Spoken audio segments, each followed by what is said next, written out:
Hello, carnivore hunters. This is Rick. Hey, and this is Doug.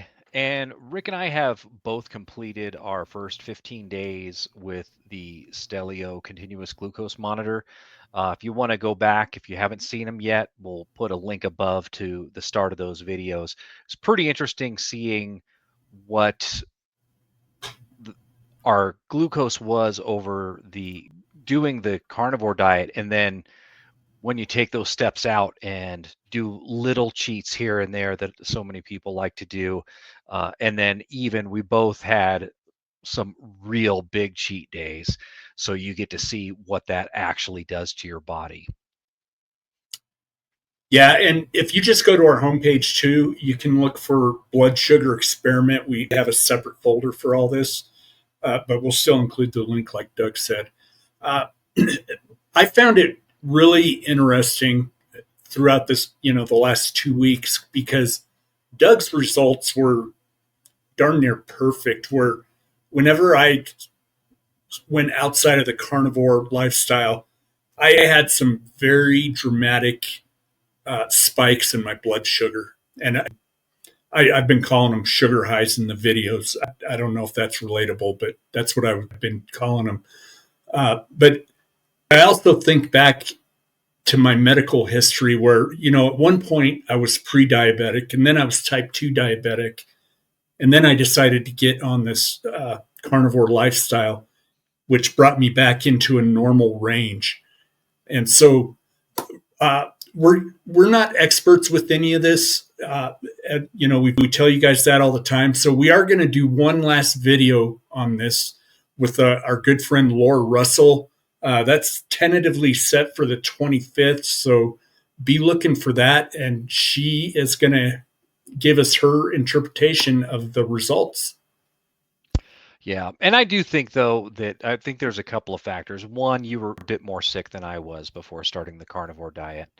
Yeah. I've been on carnivore a little longer than you have as well.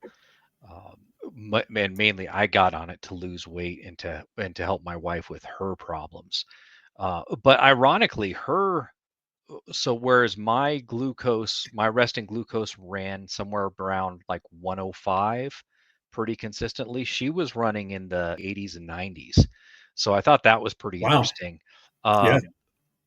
The one thing that I do notice, I eat a lot more protein than she does, though. So I wasn't sure if the amount of protein that I was eating was affecting that. But again, it was still within the normal range. So I'm really not concerned about it either way. Right. So we're going to get into some of the pros and cons from our experience with this, and we'll just start with the pros. Um, I never knew how to put one of these on, and I know people that wear CGMs. Our nephew's fiance, she wears one on each arm. I don't know why. I think I may ask her after our little experiment, but but I always knew there was a little needle at the end of that thing that you had to poke into your arm. And putting it on, you have this applicator where the CGM is housed, and you just press it up against your skin. You press a button, it shoots it into your skin, into the fat and the muscle. Actually, they say to avoid fat, find a fatty, or Well, they avoid muscle. Yeah. avoid muscle and try to find a fatty spot to put it in. And I experienced zero pain putting it in. Yeah, it was actually, and I was pretty apprehensive with that. I don't like needles at all. I don't like getting shots or any of that stuff. I'll do it, but I'm the one that's looking the other way while they do it. So I was Yeah. really, really pleased with you didn't really even feel it at all. So. Yeah. But it was also really nice to just that ability to see what sugar does when you eat various things. I started my experiment with a couple of, I just stayed strict carnivore at first. I wanted to get a baseline before I started going off. And then I slowly added things here and there uh, to see what that would do. And it was really interesting to see what even one glass of wine or what one tortilla would do when even if the rest of your meal was completely carnivore. And for me, I found that when I spiked really bad. And my spikes would last anywhere from 3 to 5 hours, where they say for a non-diabetic, the range is 70 to 140.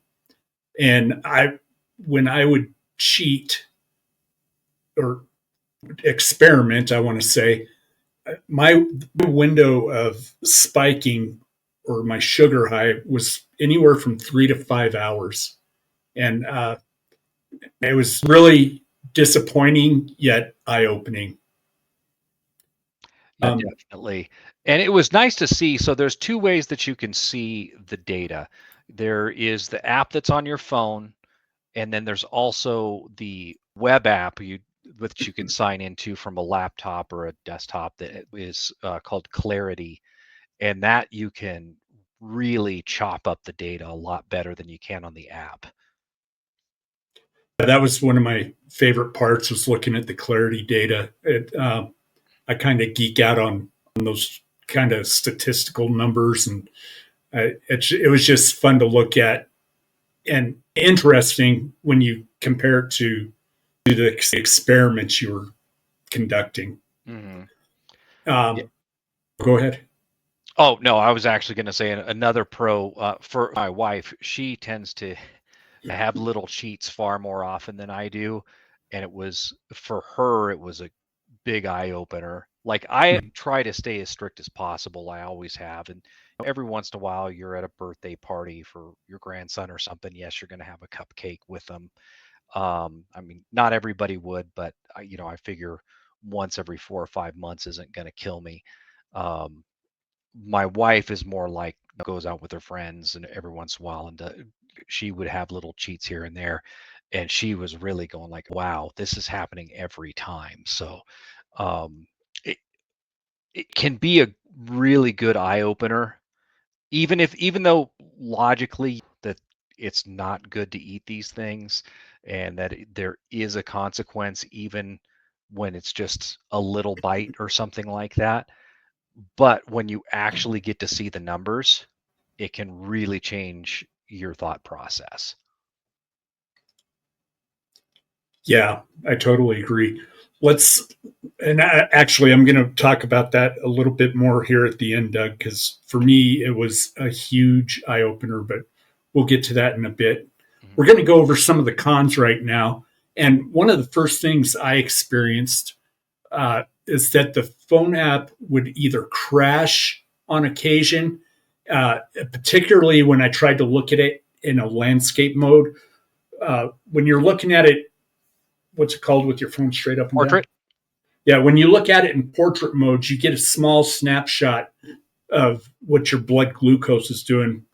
But if you turn it into landscape mode, you can get, I believe, the whole 24 hours, because it captures 24 hours at a time.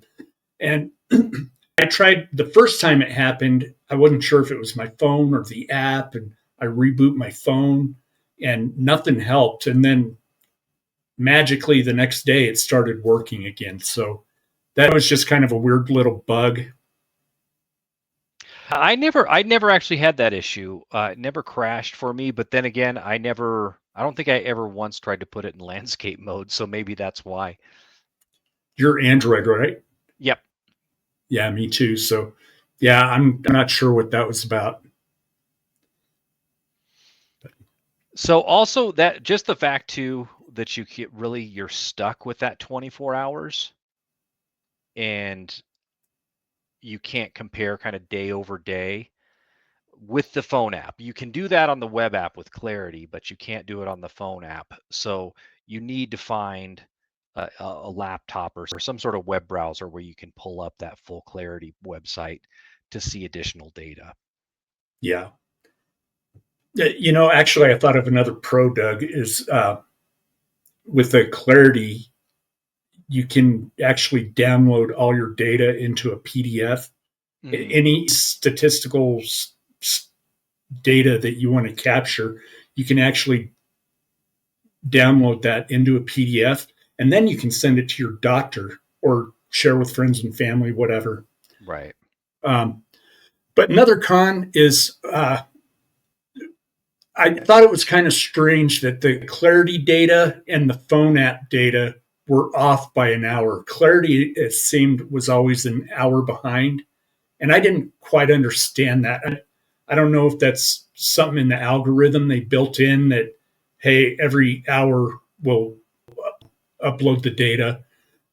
Right. I just found that kind of strange where when I was trying to do something, particularly making our videos, I wanted to capture that full 24 hours, but it was always an hour behind though. So, yeah, I didn't notice that, but I was always, I did a full day before. Like I would wait into the next day before I did my video. So that's probably where I saw the difference. What I did notice though is the phone app will lose connection to your CGM if you're more than 20 feet away from your phone. And you'll have a big gap in data there. And apparently, my wife was reading the instructions, and if you're away from your phone for more than 20 minutes, you could lose connection altogether and have to call their helpline to get that reconnected. So that was a little bit concerning, and I don't like that. I don't bring my phone into my bedroom at night. Yeah, I've always been that way. I try to separate myself from my phone and actually get a good night's sleep.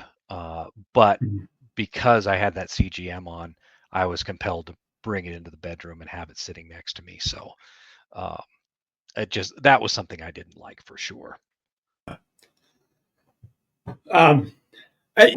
Between the pros and the cons, I think overall, it's a great product. I would highly recommend anybody doing this because, as Doug was talking about with his wife a minute ago, it really, you join or you start a carnivore or a keto or whatever lifestyle because you know you're unhealthy and you're wanting to lose weight or reverse your diabetes or whatever it is. You're doing that for a reason. But looking at the CGM every day, several times a day, it really made me think about my pre-carnivore lifestyle. I was 240 pounds and just I felt inflamed. I didn't realize that's what it was at the time. I know what it is now, but you just have all this stuff you're feeling, and it got me to thinking, man, my blood sugar had to be well over 140, which is what probably made me a type 2 diabetic because I was probably way over 240 every day, all day long because of what I was eating. I didn't give a crap. I almost said that in the wrong way, Doug. But I mean, it just, when you look at it, particularly when you run these experiments with, I did Funyuns one day, I did pizza.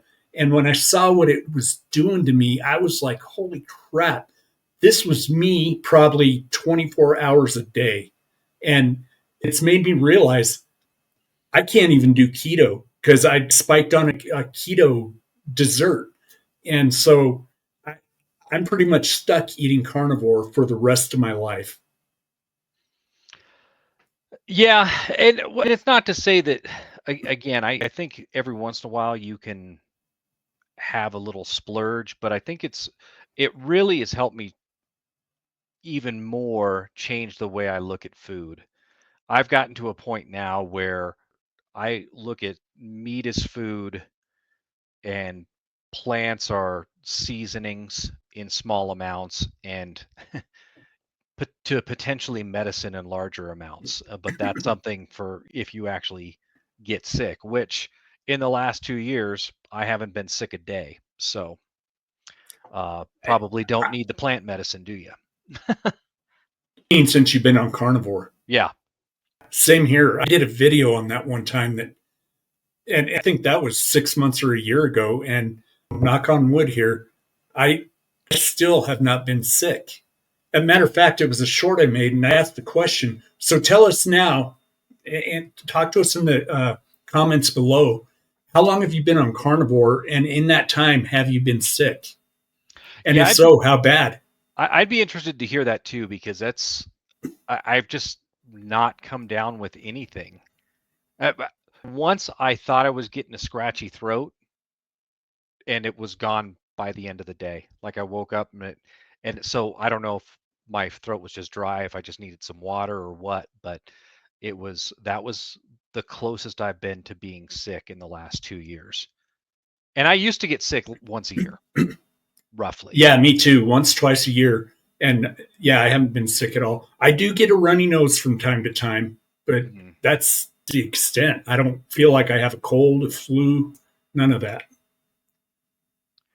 Yeah. So, So if you guys are interested, there's plenty of brands out there. We're not sponsored by Stella or anything, but there's I think two or three different continuous glucose monitors out there.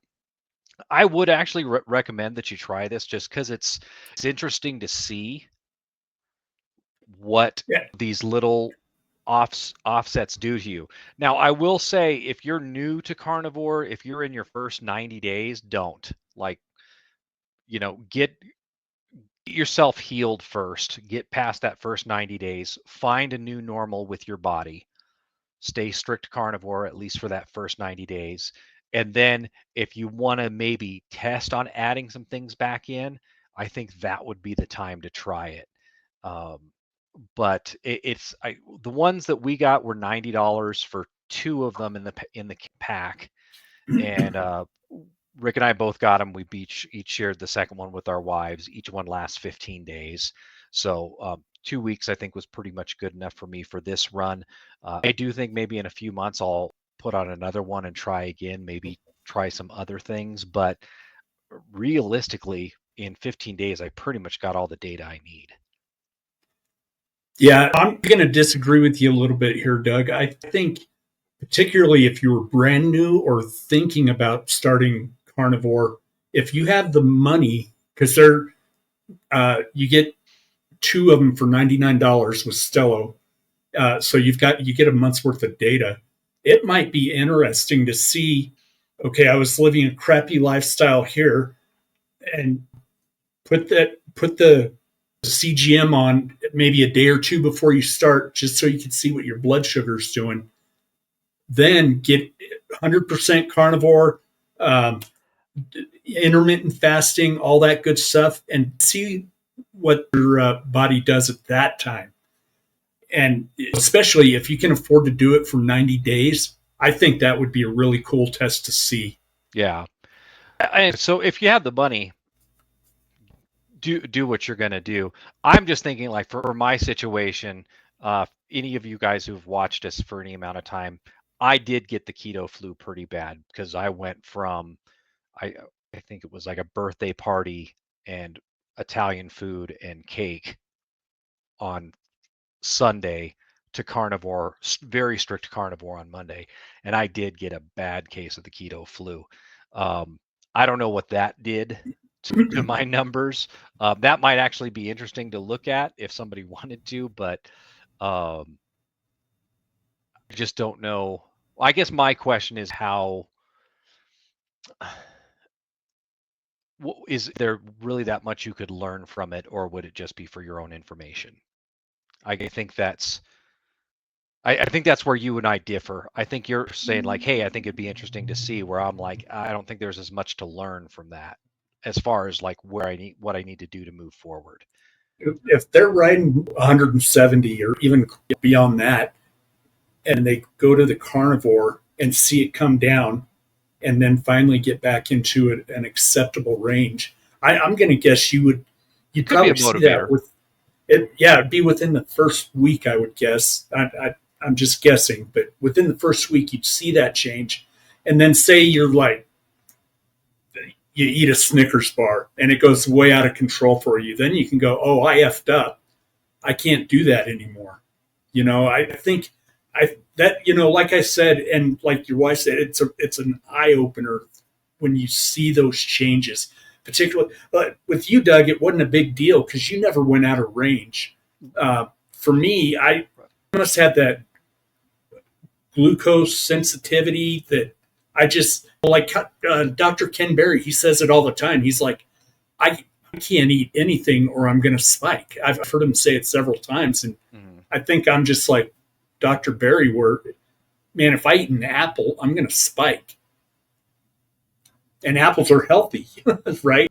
So yeah, and I mean, I definitely got the spike, but very rarely did I go above the 140. Even with my sugar spikes, it would rarely go above 140. So, yeah, it was very different for what I experienced compared to what you experienced, for sure. right. Well, again, everyone, I recommend everybody try this as well, just like Doug did. Hopefully, you got something out of all this. Leave comments below. Let us know what you think. And be looking out for our video with Laura on or around the 25th of February. Yeah, guys. Thanks for tuning in. Have a great night.